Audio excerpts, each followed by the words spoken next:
Masters, ನಾವು ಆಧ್ಯಾತ್ಮಿಕ ವಿಚಾರ ಬಂದಾಗ ಆತ್ಮದ ಬಗ್ಗೆ ಮಾತಾಡ್ತೀವಿ, ಮೂರನೇ ಕಣ್ಣಿನ ಬಗ್ಗೆ ಮಾತಾಡ್ತೀವಿ, ಸೂಕ್ಷ್ಮ ಶರೀರಯಾನ ಬಗ್ಗೆ ಮಾತಾಡ್ತೀವಿ, ಮನಸ್ಸಿನ ಬಗ್ಗೆ ಮಾತಾಡ್ತೀವಿ, ನಮ್ಮ ಭಾವನೆಗಳ ಬಗ್ಗೆ ಮಾತನಾಡ್ತೀವಿ. ಆದ್ರೆ ಹೃದಯದ ಬಗ್ಗೆ ನಾವು ಯಾರು ಯಾಕೆ ಮಾತಾಡೋದಿಲ್ಲ? ಅದು ತುಂಬಾ ಮುಖ್ಯವಾದದ್ದು. ಹೌದು ಅಲ್ವೋ? ಅದು ತುಂಬಾ ಮುಖ್ಯವಾದದ್ದು.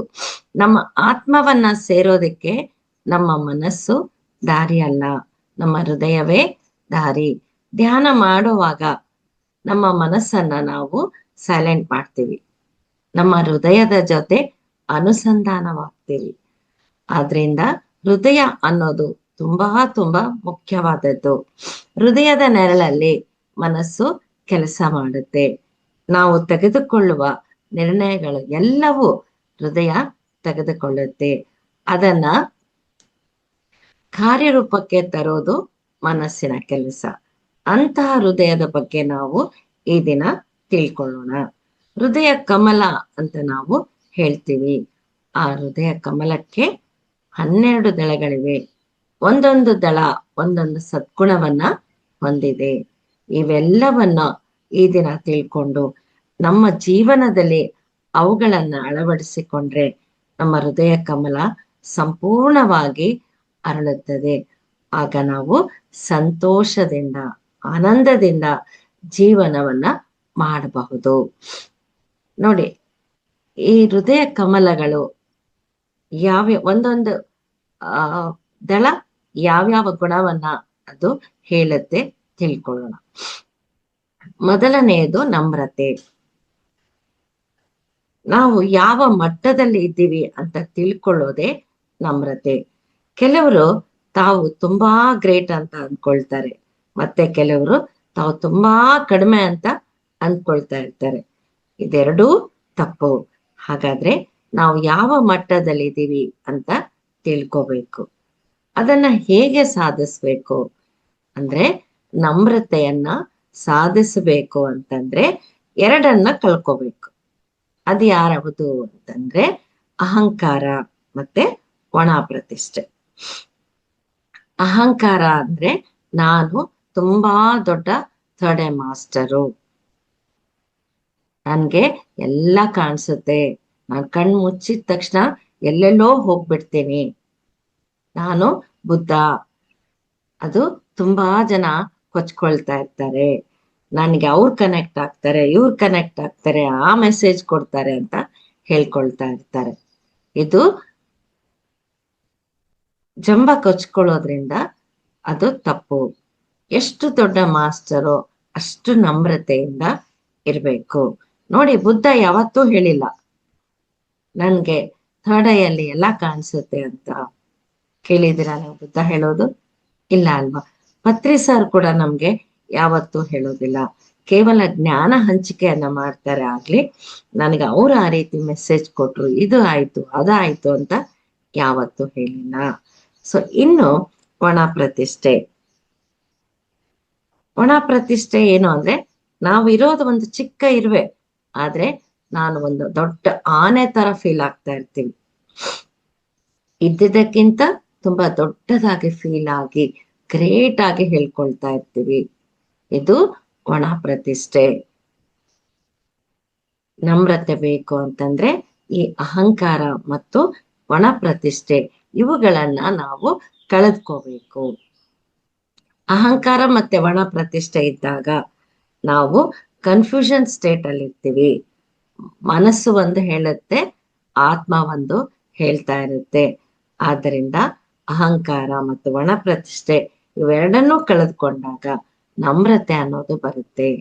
ನಮ್ರತೆಯಿಂದ ಇದ್ದಾಗ ಯಾರಾದ್ರೂ ಹೊಗಳಿದ್ರೆ ನಾವು ಉಬ್ಬಿ ಹೋಗೋದಿಲ್ಲ. ನನಗಿಂತ ಸಾಧನೆ ಮಾಡಿದವರು ತುಂಬಾ ಜನ ಇದ್ದಾರೆ ಅನ್ನುವ ಅರಿವು ಅವರಿಗಿರುತ್ತೆ.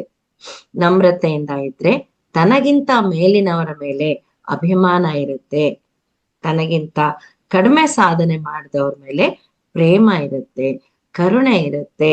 ಅವರನ್ನು ಕೂಡ ನಾವು ಎತ್ತರಕ್ಕೆ ಕರ್ಕೊಂಡ್ ಬರ್ಬೇಕು ಅನ್ನುವ ಜವಾಬ್ದಾರಿ ಇರುತ್ತೆ.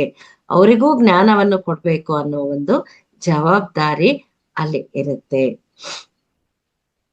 ಇದು ನಮ್ರತೆಯಿಂದ ಇರುವ ಗುಣ.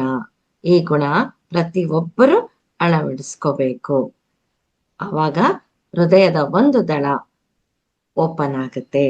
ಸೊ ಇನ್ನು ಎರಡನೆಯ ದಳ ಏನು ಅಂದ್ರೆ ಸೇವೆ. ಇಲ್ಲಿ ಸೇವೆ ಅಂದ್ರೆ ಬೇರೆಯವರ ಸೇವೆ ಮಾಡೋದಲ್ಲ. ಇಲ್ಲಿ ಸೇವೆ ಅಂತಂದ್ರೆ ಸಂತೋಷ, ಸ್ವಾತಂತ್ರ್ಯ, ಸೌಂದರ್ಯ, ಒಳ್ಳೆಯತನ, ಸದಾಚಾರ. ಸೊ ಇವುಗಳಿಗೆ ನಾವು ಸಪೋರ್ಟ್ ಮಾಡೋದೇ ನಿಜವಾದ ಸೇವೆ, ಸರಿಯಾದ ಸೇವೆ. ಈಗ ಸಂತೋಷ ಏನು ಅನ್ನೋದು ನೋಡೋಣ. ಸಂತೋಷ ಅಂದ್ರೆ ಆನಂದ ಅಂದ್ರೆ ಬರೀ ಆನಂದ ಅಲ್ಲ, ಪರಮಾನಂದ. ನಮ್ಮ ಒಂದು ಸೇವೆಯಿಂದ ಎದುರಿನ ವ್ಯಕ್ತಿ ಪರಮಾನಂದವನ್ನು ಹೊಂದುವ ಸ್ಥಿತಿಗೆ ನಾವು ತಲುಪಿಸ್ಬೇಕು. ಅದು ನಿಜವಾದ ಸೇವೆ. ಮಾಸ್ಟರ್ಸ್ ನಮ್ಗೆಲ್ಲ ಗೊತ್ತಿದೆ, ಧ್ಯಾನ ಸಾಧನೆಯಲ್ಲಿ ಧ್ಯಾನವನ್ನ ಹೇಳಿಕೊಟ್ಟಾಗ ಅವರು ಆ ಧ್ಯಾನದಲ್ಲಿ ಒಂದು ಪರಮಾನಂದ ಸ್ಥಿತಿಗೆ ಸೇರಿದಾಗ ಅದು ಒಂದು ನಿಜವಾದ ಸೇವೆ. ಇನ್ನು ಎರಡನೆಯದು ಸ್ವಾತಂತ್ರ್ಯ. ನಮ್ಮನ್ನ ನಾವು ವಿಮುಕ್ತಿಗೊಳಿಸಿಕೊಳ್ಳುವುದಕ್ಕೆ ಸಹಾಯ ಮಾಡುವ ಸೇವೆ. ಉದಾಹರಣೆಗೆ ಧ್ಯಾನವನ್ನ ಪತ್ರಿ ಸರ್ ಹೇಳ್ಕೊಟ್ಟು ನಿಮ್ಮನ್ನ ನೀವು ತಿಳ್ಕೊಳ್ಳಿ, ನಿಮ್ಮ ದುಃಖಗಳಿಂದ ವಿಮುಕ್ತಿ ಹೊಂದಿ, ನಿಮ್ಮ ಕರ್ಮಗಳಿಂದ ವಿಮುಕ್ತಿ ಹೊಂದಿ ಅಂತ ಹೇಳಿದ್ದಾರೆ. ಇದೇ ನಿಜವಾದ ಸೇವೆ. ಧ್ಯಾನ ಸಾಧನೆಯಿಂದ ಭಾವನಾತ್ಮಕವಾಗಿ, ಮಾನಸಿಕವಾಗಿ, ದೈಹಿಕವಾಗಿ ನಮ್ಮನ್ನ ನಾವು ಸ್ವತಂತ್ರಗೊಳಿಸಿಕೊಳ್ಳೋದು, ಅದೇ ನಿಜವಾದ ಸೇವೆ. ಇನ್ನು ಮೂರನೆಯದು ಸೌಂದರ್ಯ. ಸೌಂದರ್ಯ ಅಂದ್ರೆ ಹೊರಗಿನ ಸೌಂದರ್ಯ ಅಲ್ಲ, ಮೇಕಪ್ ಮಾಡ್ಕೊಳ್ಳೋದು, ಅಲಂಕಾರ ಮಾಡ್ಕೊಳ್ಳೋದು ಅಲ್ಲ. ಸೌಂದರ್ಯ ಅಂದ್ರೆ ಆತ್ಮ ಸೌಂದರ್ಯ. ಆತ್ಮ ಸೌಂದರ್ಯ ನಾವು ಹೊಂದಬೇಕು. ಬೇರೆಯವರ ಆತ್ಮ ಸುಂದರವಾಗಿ ಕಾಣುವಂತೆ ಮಾಡಬೇಕು. ಈ ಆತ್ಮ ಯಾವಾಗ ಸುಂದರವಾಗಿ ಕಾಣಿಸುತ್ತೆ? ನಮ್ಮ ಒಳಗಿನ ದ್ವೇಷ, ಅಸೂಯೆ ಮುಂತಾದ ಎಲ್ಲಾ ಅರಿಷಡ್ ವರ್ಗಗಳನ್ನ ನಾವು ಕಳೆದುಕೊಂಡಾಗ ನಮ್ಮ ಆತ್ಮದ ಸೌಂದರ್ಯ ಹೆಚ್ಚಾಗುತ್ತೆ. ಹಾಗೆ ಇನ್ನೊಬ್ಬರ ಆತ್ಮ ಸೌಂದರ್ಯ ಹೆಚ್ಚಿಸಿಕೊಳ್ಳಲು ಸಹಾಯ ಮಾಡಬೇಕು. ಅದೇ ನಿಜವಾದ ಸೌಂದರ್ಯ. ಇನ್ನು ನಾಲ್ಕನೆಯದು ಒಳ್ಳೆಯತನ. ಇದು ಯಾವಾಗ ಬರುತ್ತೆ? ನಮ್ಮ ಹೃದಯವನ್ನ ನಾವು ಪವಿತ್ರವಾಗಿ ಇಟ್ಕೊಂಡಾಗ ಒಳ್ಳೆಯತನ ಅನ್ನೋದು ಬರುತ್ತೆ. ಹಾಗೆ ಮತ್ತೊಬ್ಬರ ಒಳ್ಳೆಯತನವನ್ನ ಬೆಳೆಸಿಕೊಳ್ಳಲು ಸಹಾಯ ಮಾಡೋದೇ ನಿಜವಾದ ಸೇವೆ. ಅಂದ್ರೆ ಈ ಧ್ಯಾನ ಪ್ರಚಾರದಲ್ಲಿದ್ದಾಗ, ಧ್ಯಾನ ಹೇಳ್ಕೊಡಕ್ ಹೋದಾಗ ನಾವು ಅದ್ರ ಜೊತೆಗೆ ಜ್ಞಾನವನ್ನು ಹಂಚ್ತಾ ಇರ್ತೀವಿ. ಯಾವ ರೀತಿ ಇರ್ಬೇಕು, ಯಾವ ರೀತಿ ಜೀವನ ಮಾಡ್ಬೇಕು, ಸೇವೆ ಅಂದ್ರೇನು, ಒಳ್ಳೆಯತನ ಅಂದ್ರೇನು, ಇದೆಲ್ಲವನ್ನ ನಾವು ಅವರಿಗೆ ತಿಳಿಸಿಕೊಡುವ ಜ್ಞಾನ ಅಂದ್ರೆ ಅವರಲ್ಲಿ ಒಳ್ಳೆಯತನವನ್ನ ಬೆಳೆಸುವ ನಿಜವಾದ ಸೇವೆ. ಇನ್ನು ಸದಾಚಾರ. ನಮ್ಮೆಲ್ಲರಲ್ಲಿ ಒಂದು ಭಯ ಇದೆ, ಅದು ಸಮಾಜದ ಮೇಲೆ. ನಾನು ಸೀರೆ ಉಟ್ಕೊಂಡ್ರೆ ಏನಂತಾರೋ, ನಾನು ಈ ರೀತಿ ರೆಡಿ ಆದ್ರೆ ಏನ್ ಅನ್ಕೊಳ್ತಾರೋ, ಈ ತರ ಇನ್ನು ಅನೇಕ ಭಯಗಳು ನಮ್ಮಲ್ಲಿ ಇವೆ. ಇವೆಲ್ಲಾ ಭಯಗಳು ನಮ್ಮಿಂದ ಹೋಗ್ಬೇಕು ಅಂದ್ರೆ ನಾವು ಮೊದಲು ಬೇರೆಯವರನ್ನ ಜಡ್ಜ್ ಮಾಡೋದು ಬಿಡಬೇಕು. ಅಂದ್ರೆ ಎಲ್ಲರಲ್ಲೂ ಒಂದು ಅನ್ಕಂಡೀಷನಲ್ ಲವ್ ಇತ್ತು ಅಂದ್ರೆ ಆ ಭಯ ತಾನಾಗೆ ಹೋಗುತ್ತೆ. ನಾವು ಜಡ್ಜ್ ಮಾಡೋದನ್ನ ಬಿಟ್ಟು ನಮ್ಮ ಹೃದಯದಲ್ಲಿ ಮೊದಲ ಆ ಅನ್ಕಂಡೀಷನಲ್ ಪ್ರೀತಿಯನ್ನ ತುಂಬಿಕೊಳ್ತಾ ನಾವು ಒಳ್ಳೆಯತನದಿಂದ ಇರ್ತಾ ನಮ್ಮ ಎಲ್ಲಾ ದುಃಖಗಳಿಂದ ದೂರವಾಗಿ ನಿಜವಾದ ಆನಂದವನ್ನ ಹೊಂದುತ್ತಾ ಇನ್ನೊಬ್ಬರಲ್ಲಿ ಇವೆಲ್ಲವನ್ನು ಕಾಣುವಂತೆ ಮಾಡುವುದೇ ನಿಜವಾದ ಸೇವೆ. ನೋಡಿ, ಹೇಳ್ತಾರೆ ನಮ್ಗೆ ಈ ಕಣ್ಣೆದುರಿಗೆ ಏನ್ ಕಾಣಿಸುತ್ತೆ ಅಂದ್ರೆ ಅದು ನಮ್ಮ ಒಂದು ಮಿರರ್ ಇಮೇಜ್ ಅಂತ ಹೇಳ್ತಾರೆ. ಅಂದ್ರೆ ನಮ್ಮಲ್ಲಿ ಯಾವ ಗುಣಗಳಿದೆಯೋ ಎದುರುಗಡೆ ವ್ಯಕ್ತಿಯಲ್ಲೂ ಕೂಡ ಅದೇ ಗುಣಗಳ ನಮ್ಗೆ ಕಾಣಿಸ್ತಾ ಇರುತ್ತೆ. ಆದ್ರಿಂದ ಮೊದಲು ನಾವು ಬೇರೆಯವರನ್ನ ಟೀಕೆ ಮಾಡೋದು, ಜಡ್ಜ್ ಮಾಡೋದು ಇವೆಲ್ಲವನ್ನ ಬಿಟ್ಟಾಗ ಆಟೋಮೆಟಿಕ್ ಆಗಿ ಬೇರೆಯವರು ಕೂಡ ನಮ್ಮ ಬಗ್ಗೆ ಮಾತನಾಡುವುದು, ಜಡ್ಜ್ ಮಾಡುವುದು ಕಡಿಮೆ ಆಗುತ್ತೆ. ನಮ್ಮ ರಿಫ್ಲೆಕ್ಷನ್ನೇ ನಮ್ಮ ಎದುರಿಗಿನ ವ್ಯಕ್ತಿ ಅಂತ ನಾವು ತಿಳ್ಕೋಬೇಕು.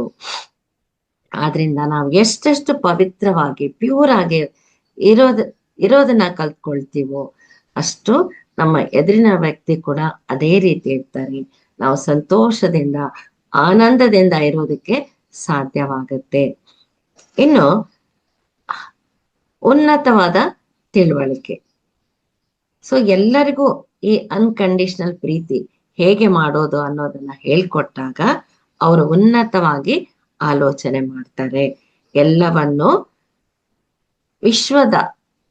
ವಿಶ್ವಕ್ಕೆ ಸಂಬಂಧಪಟ್ಟ ಹಾಗೆ ಆಲೋಚನೆ ಮಾಡ್ತಾರೆ ಮತ್ತೆ ತಿಳ್ಕೊಳ್ತಾರೆ. ನಾನು ಅನ್ನೋದನ್ನ ಬಿಟ್ಟು ಎಲ್ಲರೂ ನಾವು ಅನ್ನುವ ಆಲೋಚನೆಯನ್ನ ಅವರು ಮಾಡ್ತಾರೆ. ಇದೇ ಉನ್ನತವಾದ ತಿಳುವಳಿಕೆ. ಇನ್ನು ಮೂರನೆಯ ದಳ ಪೇಷನ್ಸ್ ಅಂದ್ರೆ ತಾಳ್ಮೆ. ಇದು ಎಲ್ರಿಗೂ ಗೊತ್ತಿದೆ. ತಾಳ್ಮೆ ಅನ್ನೋದು, ಸಹನೆ ಅನ್ನೋದು ಬಹಳ ಮುಖ್ಯವಾಗಿ ಬೇಕೇ ಬೇಕು ಅನ್ನೋದು ಪ್ರತಿ ಒಂದರಲ್ಲೂ ಬೇಕಿದು. ಒಂದು ಅಡಿಗೆ ವಿಷಯ ತಗೊಳ್ಳಿ, ಅನ್ನ ಆಗ್ಬೇಕು ಅಂದ್ರೆ ಸಮಯ ಹಿಡಿಯುತ್ತೆ. ಒಂದು ಇಡ್ಲಿ ಮಾಡ್ಬೇಕು ಅಂದ್ರೆ ಸಮಯ ಬೇಕು, ಇಷ್ಟು ಸಮಯ ಅಂತ ಬೇಕು. 15 ನಿಮಿಷ ಅದು ಆ ಹಿಟ್ಟು ಬೇಯೋದಕ್ಕೆ ನಾವು ಬಿಡಬೇಕು. ಅದಕ್ಕಿಂತ ಮುಂಚೆ ನಾವು ಅದನ್ನ ತೆಗೆದ್ಬಿಟ್ರೆ ಅದು ಇಡ್ಲಿ ಆಗಿರೋದಿಲ್ಲ. ಸೊ ಇದು ತಾಳ್ಮೆ ಅನ್ನೋದು ಇಲ್ಲಿ ಪ್ರಾಪಂಚಿಕ ವಿಷಯವಾಯಿತು. ಆಧ್ಯಾತ್ಮಿಕ ಜೀವನದಲ್ಲಿ ಇದು ಕೂಡ ನಾವು ಅಳವಡಿಸ್ಕೋಬೇಕು. ಉದಾಹರಣೆಗೆ, ಯಾರಿಗೂ ತಾಳ್ಮೆ ಇಲ್ಲ. ಧ್ಯಾನಕ್ಕೆ ಬಂದು 10 ದಿನಗಳಲ್ಲೇ ನನ್ ಕಾಯಿಲೆ ಹೋಗ್ಬಿಡ್ಬೇಕು ಅಂತಾರೆ. ಧ್ಯಾನಕ್ಕೆ ಕೂತ್ಕೊಂಡು 2 ದಿನಕ್ಕೆ ಮೇಡಮ್ ನನಗೇನು ಎಕ್ಸ್ಪೀರಿಯನ್ಸ್ ಆಗ್ತಿಲ್ಲ ಅಂತ ಹೇಳ್ಬಿಡ್ತಾರೆ. 41 ದಿನಕ್ಕೆ ನಾವು ಬುದ್ಧ ಕಾಣಿಸ್ಬೇಕು, ಎಲ್ಲಾ ಮಾಸ್ಟರ್ಸ್ ಕಾಣಿಸ್ಬೇಕು ಅಂತ ಹೇಳ್ತಾರೆ. 6 ತಿಂಗಳ ಧ್ಯಾನ ಮಾಡಿ ಜ್ಞಾನೋದಯ ಆಗ್ಬೇಕು ಅಂತ ಅಂದ್ಕೊಳ್ತಾರೆ. ಆದ್ರೆ ನಾವು ಯಾವುದೇ ಒಂದು ನಿರೀಕ್ಷೆಗಳನ್ನ ಇಟ್ಕೋಬಾರ್ದು, ಫಲಿತಾಂಶಕ್ಕೆ ಆಸೆ ಪಡಬಾರ್ದು. ಆಧ್ಯಾತ್ಮಿಕ ದಾರಿಯಲ್ಲಿ ಹೋಗ್ಬೇಕಾದ್ರೆ ನಾವು ಎಷ್ಟು ಪ್ರಾಮಾಣಿಕವಾಗಿ ಸಾಧನೆಯನ್ನ ಮಾಡ್ತೀವೋ, ಎಷ್ಟು ತೆರೆದ ಹೃದಯದಿಂದ ನಾವು ಪವಿತ್ರವಾಗಿದ್ದೀವೋ, ಎಷ್ಟು ನಮ್ಮ ಮನಸ್ಸು ಪ್ಯೂರ್ ಆಗಿದೆಯೋ ಎಲ್ಲ ಕೂಡ ಈ ಸಾಧನೆಯಲ್ಲಿ ಕೌಂಟ್ ಆಗುತ್ತೆ. ನಾವು ನಿರೀಕ್ಷೆಗಳನ್ನ ಇಟ್ಕೊಂಡಾಗ ಅದೇ ರೀತಿ ನಡೆದೇ ಇದ್ರೆ ನಮ್ಗೆ ನಿರಾಶೆ ಆಗುತ್ತೆ. ಆ ನಿರಾಶೆ ಕೆಲವೊಮ್ಮೆ ನಮ್ಮನ್ನ ಖಿನ್ನತೆಗೆ ಒಳಪಡಿಸುತ್ತೆ. ಕೊನೆಗೆ ಆತ್ಮಹತ್ಯೆ ತನಕ ಅದು ನಮ್ಮನ್ನ ಕರ್ಕೊಂಡು ಹೋಗುತ್ತೆ. ಆದ್ದರಿಂದ ನಾವು ಈ ಒಂದು ವಿಶ್ವದ ಕೆಲಸ ಮಾಡುವಾಗ ನಿರೀಕ್ಷೆಗಳು ಇಲ್ಲದೆ, ಫಲಿತಾಂಶದ ಮೇಲೆ ಗಮನ ಕೊಡದೆ ತಾಳ್ಮೆಯಿಂದ ಕೆಲಸ ಮಾಡಬೇಕು.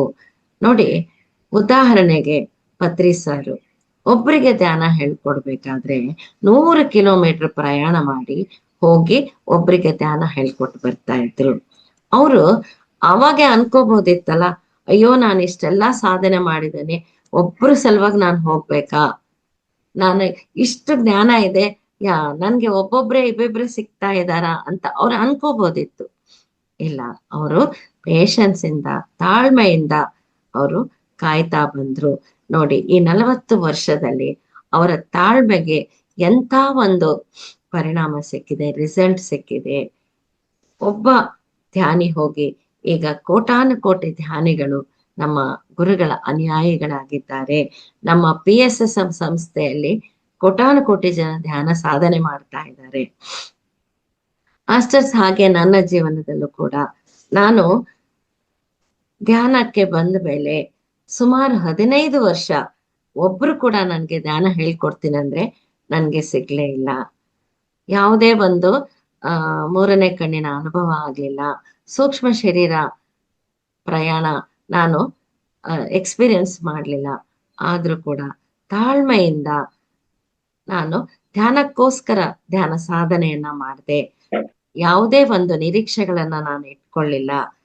ಆದ್ರಿಂದ 15 ವರ್ಷಗಳ ನಂತರ ಹುಬ್ಬಳ್ಳಿಯಲ್ಲಿ ಒಂದು ದೊಡ್ಡ ಪಿರಮಿಡ್ ಅನ್ನ ಕಟ್ಟಿಸಿ ಪತ್ರಿಜಿ ಅವರು ನನಗೆ, ಹೋಗಮ್ಮ, ನಿನ್ನ ತಾಳ್ಮೆಗೆ ನಾನು ಉಡುಗೊರೆ ಕೊಡ್ತಾ ಇದ್ದೀನಿ, ನೀನ್ ಅಲ್ಲಿ ಧ್ಯಾನ ಸಾಧನೆ ಸೇವೆಯನ್ನ ಮಾಡು ಅಂತ ಆ ಒಂದು ಉಡುಗೊರೆಯನ್ನ ಕೊಟ್ರು.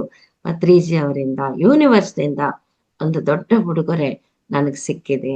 ಆದ್ರಿಂದ ಯಾವಾಗ್ಲೂ ನಮ್ಗೆ ತಾಳ್ಮೆಯಿಂದ ಒಂದು ಯಾವುದೇ ನಿರೀಕ್ಷೆಗಳನ್ನ ಇಟ್ಕೊಳ್ಳಾರ್ದೆ ಒಂದು ಪ್ಯೂರ್ ಹಾರ್ಟ್ ಇಂದ ನಾವು ಕೆಲಸ ಮಾಡ್ತಾ ಹೋಗ್ಬೇಕು. ಇನ್ನು 4ನೇ ದಳ ಶ್ರಮ. ಈಗ ನಾವು ಭೂಮಿಯಲ್ಲಿ ಟೊಮೆಟೊ ಬೀಜಗಳನ್ನ ನೆಡ್ತೀವಿ, ಅವುಗಳನ್ನ ನೋಡ್ಕೊಳ್ದೇ ಇದ್ರೆ ಅದು ಬೆಳೆಯುತ್ತಾ ಇಲ್ಲ.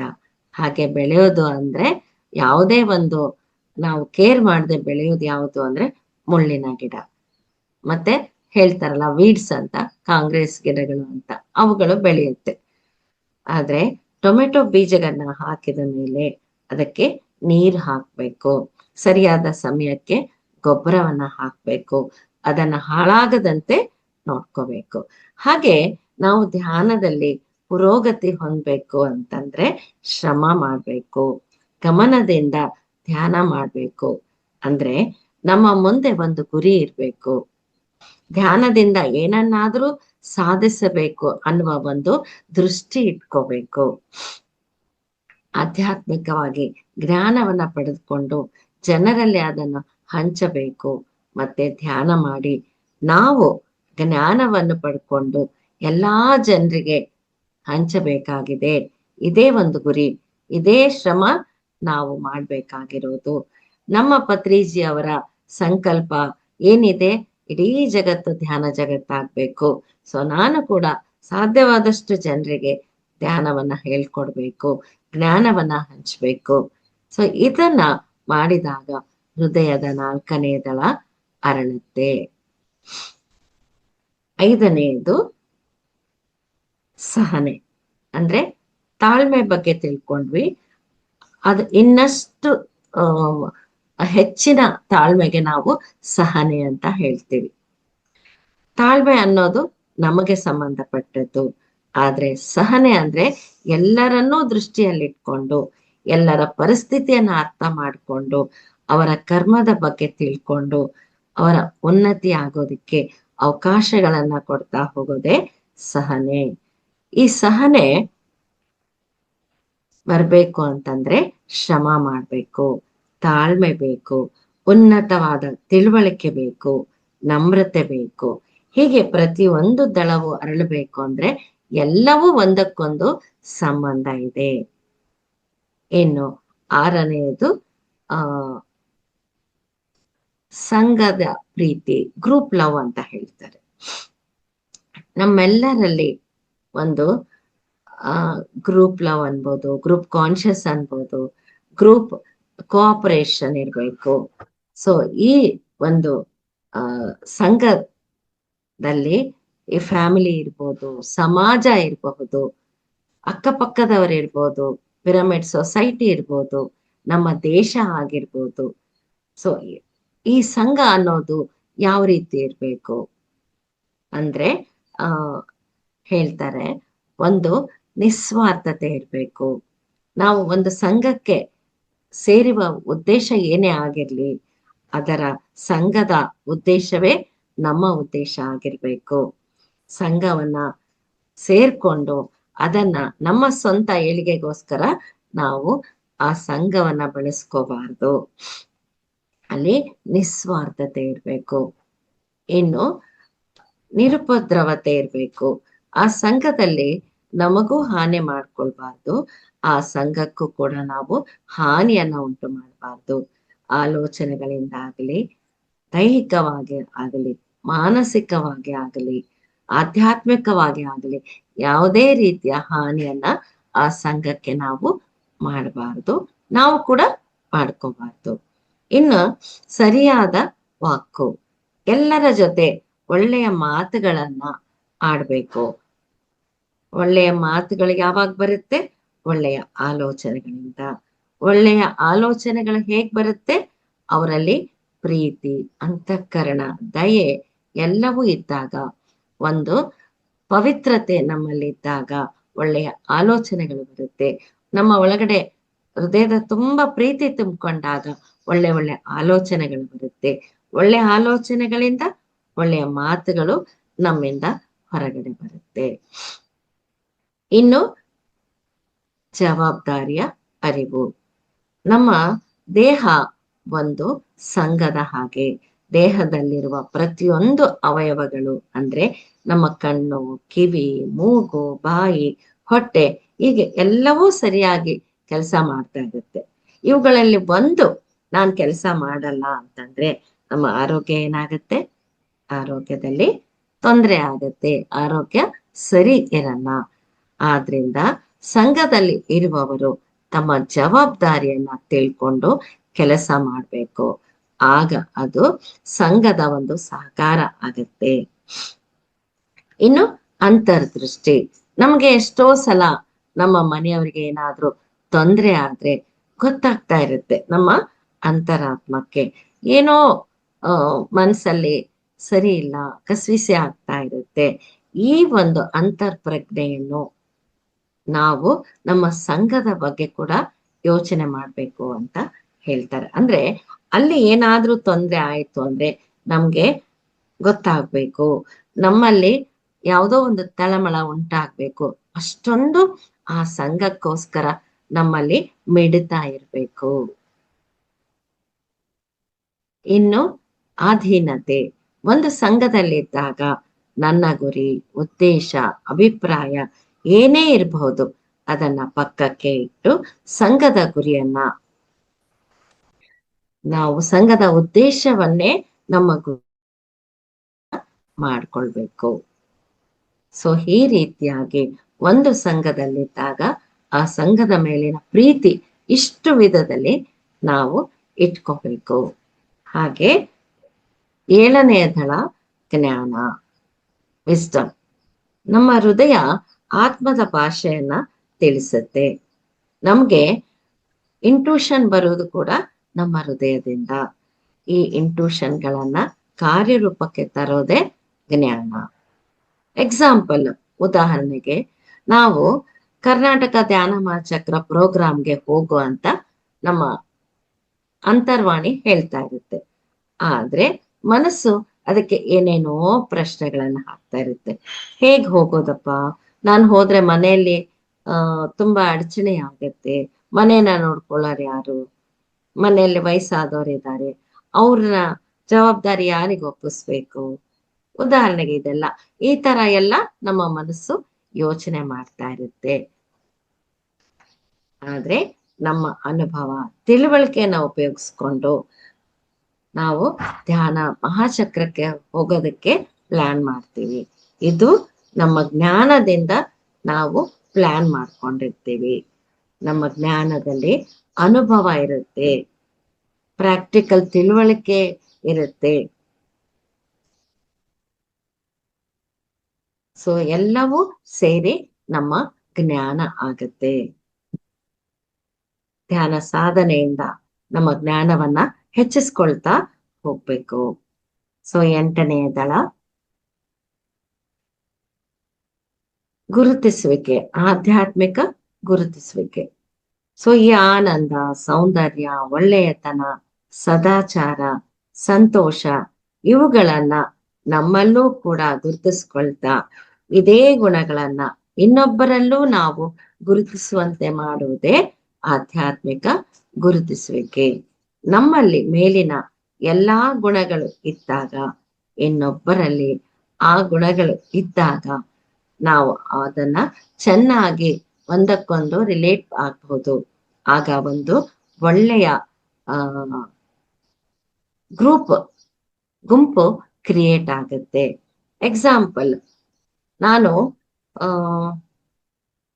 ಸ್ಟೇಟಿಗೆ ಫಸ್ಟ್ ರ್ಯಾಂಕ್ ಬಂದಿದ್ದೀನಿ, ಸೊ ನೆಕ್ಸ್ಟ್ ಟೈಮ್ ನೀನು ಕೂಡ ಫಸ್ಟ್ ರ್ಯಾಂಕ್ ಬರ್ತೀಯಾ ಅಂತ ಅವರಿಗೆ ಹುರಿದುಂಬಿಸೋದು.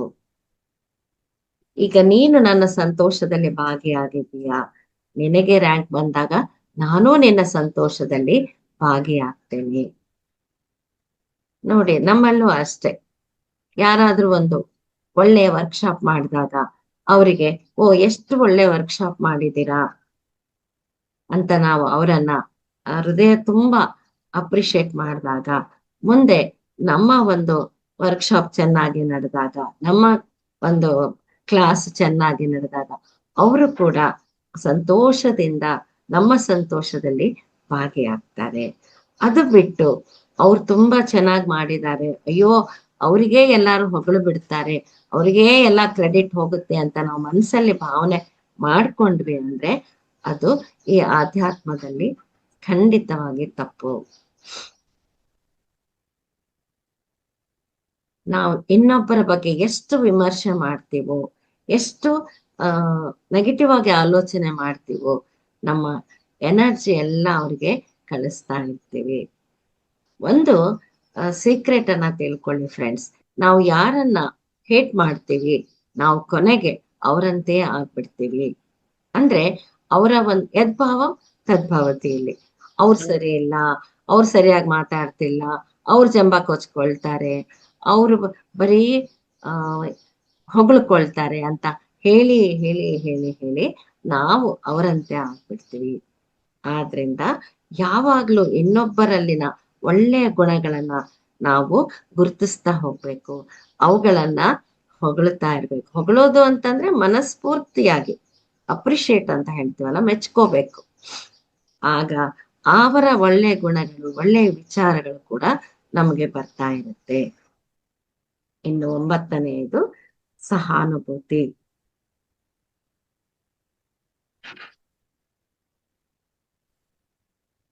ನಾವು ಇನ್ನೊಬ್ಬರ ಕಷ್ಟವನ್ನ ಅರ್ಥ ಮಾಡ್ಕೋಬೇಕು, ಅವರ ಪರಿಸ್ಥಿತಿಯನ್ನ ಅರ್ಥ ಮಾಡ್ಕೋಬೇಕು.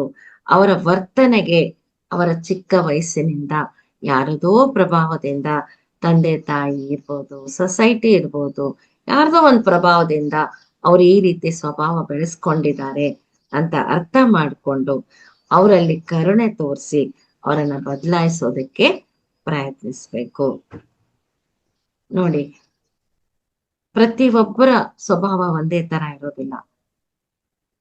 ಅವರು ಏನೋ ಒಂದು ಸ್ವಭಾವದಿಂದ ಇರ್ತಾರೆ ಅಂದಾಗ ನಾವು ಅರ್ಥ ಮಾಡ್ಕೋಬೇಕು. ಇದಕ್ಕೆ ಒಂದು ಉದಾಹರಣೆ ಅಂತಂದ್ರೆ,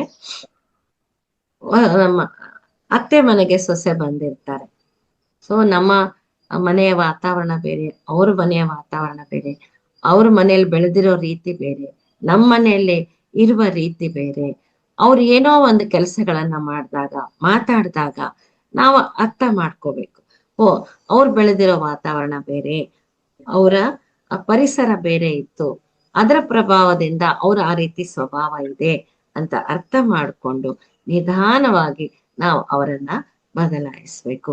ಅದು ಬಿಟ್ಟು ನಿನಗ್ ಬುದ್ಧಿ ಇಲ್ಲ, ಎಷ್ಟ್ ದೊಡ್ಡೋಳಾಗಿದ್ಯಾ, ನಿಮ್ಮ ಅಪ್ಪ ಇದನ್ನೇ ಕಲಿಸಿದಾರ, ಈ ರೀತಿಯಾಗಿ ನಾವು ಮಾತನಾಡಬಾರ್ದು.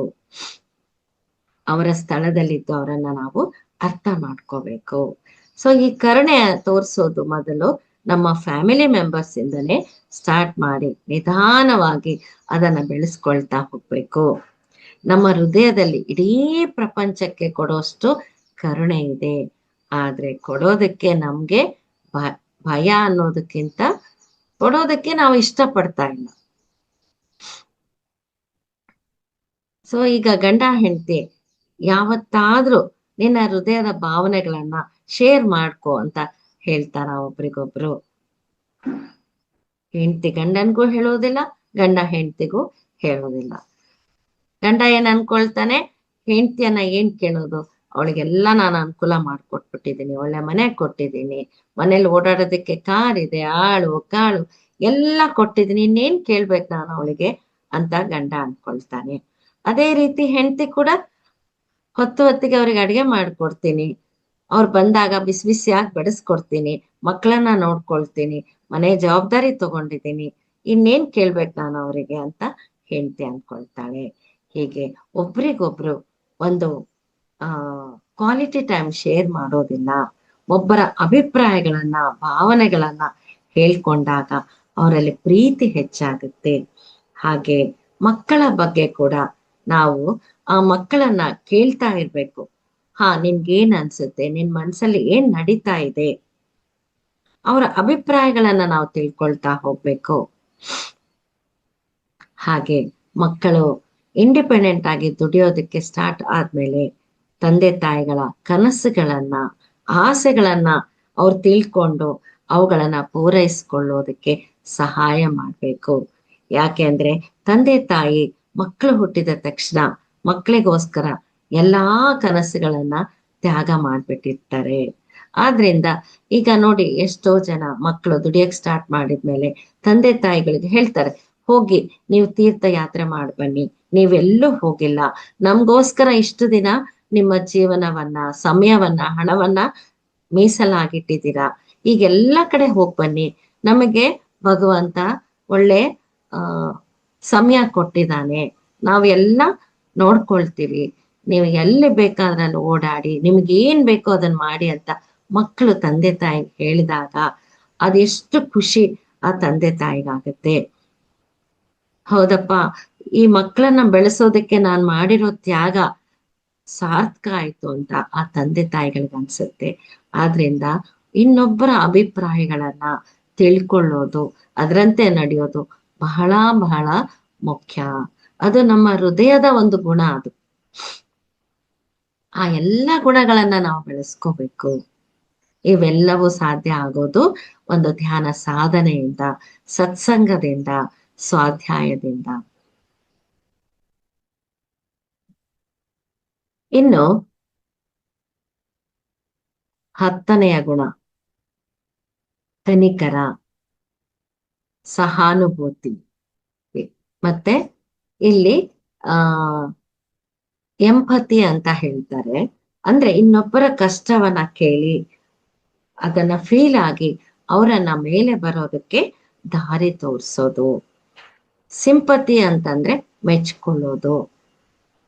ಇನ್ನರ್ ವರ್ಕ್ ಮಾಡೋರು ಅಂದ್ರೆ ಆ ಒಳಗಡೆಯಿಂದ ಕೆಲಸ ಮಾಡೋರಿಗೆ ಮೆಚ್ಕೊಳ್ಳೋದು.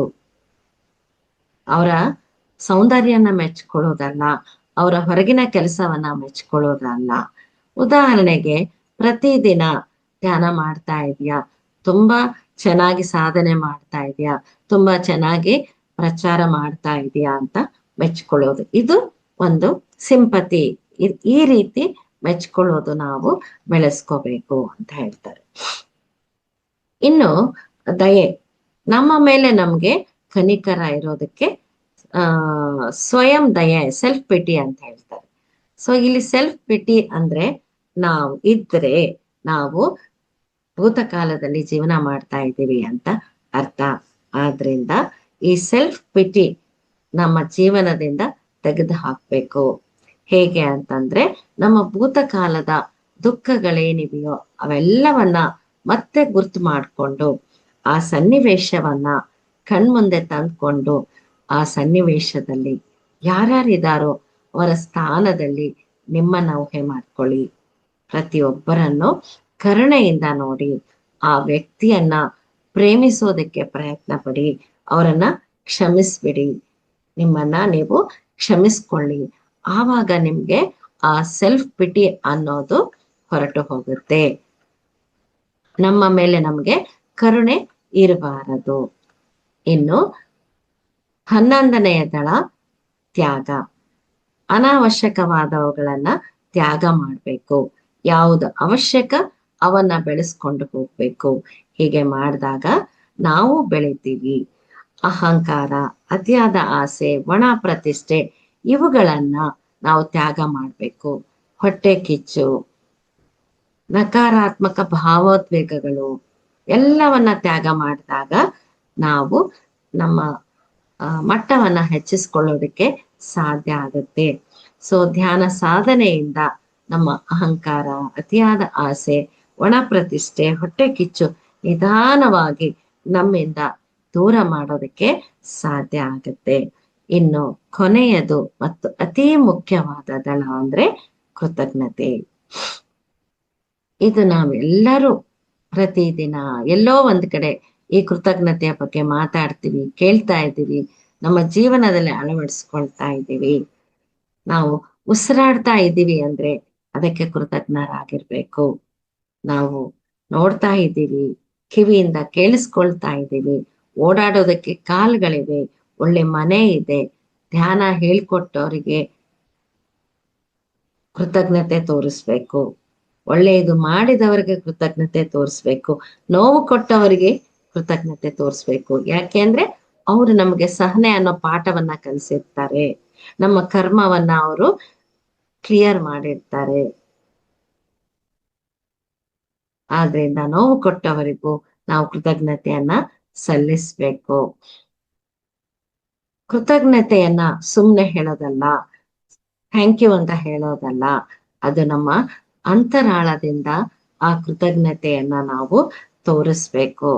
ಹಾಗೆ ಮಾಡೋದಕ್ಕೆ ಸಾಧ್ಯ ಆಗದೇ ಇದ್ರೆ ಏನ್ ಮಾಡ್ಬೇಕು ಅಂತಂದ್ರೆ, ನಮ್ಮ ಮಕ್ಕಳನ್ನ ಅನಾಥಾಶ್ರಮಕ್ಕೆ ಕರ್ಕೊಂಡು ಹೋಗ್ಬೇಕು. ಅಲ್ಲಿ ತಂದೆ ತಾಯಿ ಇಲ್ಲದ ಜೀವನ ಯಾವ ರೀತಿ ಇರುತ್ತೆ ಅನ್ನೋದು ಅವ್ರಿಗೆ ಅರ್ಥ ಆಗುತ್ತೆ.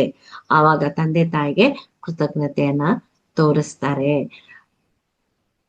ಕುರುಡರ ಒಂದು ಆಶ್ರಮಕ್ಕೆ ಕರ್ಕೊಂಡು ನಾವುಗಳು ಹೋಗ್ಬೇಕು.